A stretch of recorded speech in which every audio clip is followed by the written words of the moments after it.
After welcoming a daughter into the world in 2014, Kim Geely wanted another baby to complete her family. And when she fell pregnant, everything seemed to be going to plan, despite there being a few problems along the way. But when her second child finally arrived in November 2016, she and her husband Travis couldn't have expected a shock quite like this.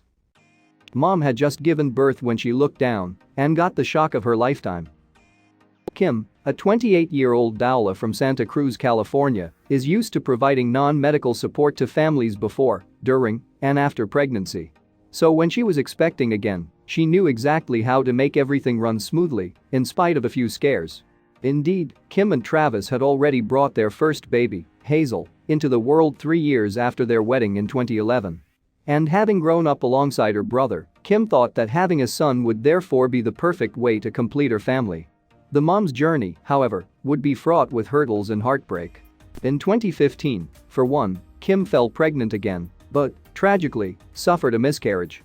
And the couple's distress over their loss was so great that she and Travis knew it would be a while before they'd start retrying for baby number 2.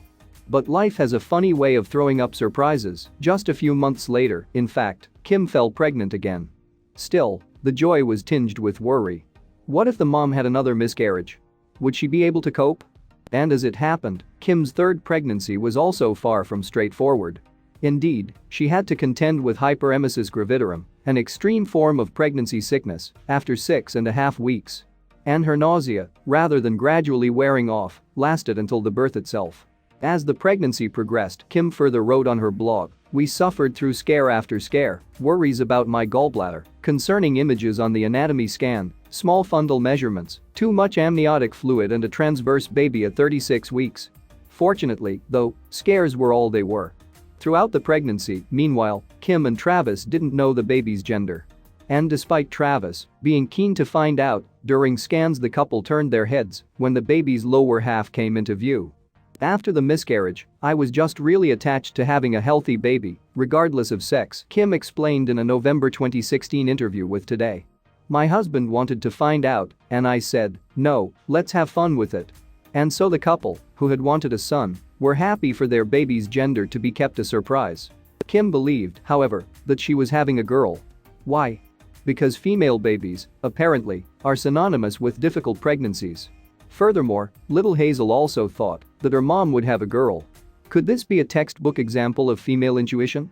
"I was really sick with this pregnancy, and there's a correlation between sickness and having girls," Kim said to Today. "And my 2-year-old daughter thought it was a girl. I had all these silly reasons." Silly reasons, maybe, but when you know, right? Well, despite her prediction, Kim was by no means sure that a baby girl was on the way.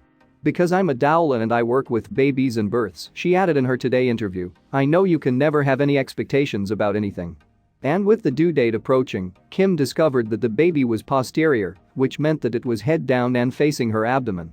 It's fairly common at the start of labor, though it makes for a tricky delivery. On July 26, however, Kim was finally ready to give birth. And given that Kim's pregnancy was rough, would the labor also be difficult?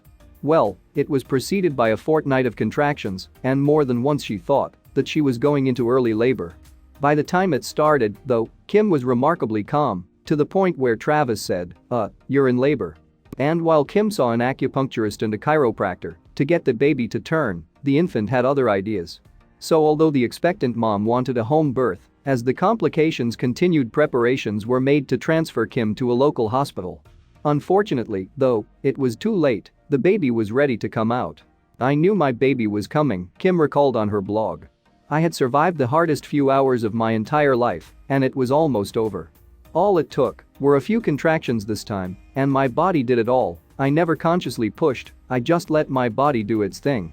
At 5 a.m., then, Kim pulled her newborn baby to her chest. "I couldn't believe I had survived the past 3 hours and somehow still gotten the home birth that we wanted so badly," she explained. But the burning question remained, had she had a little girl or boy?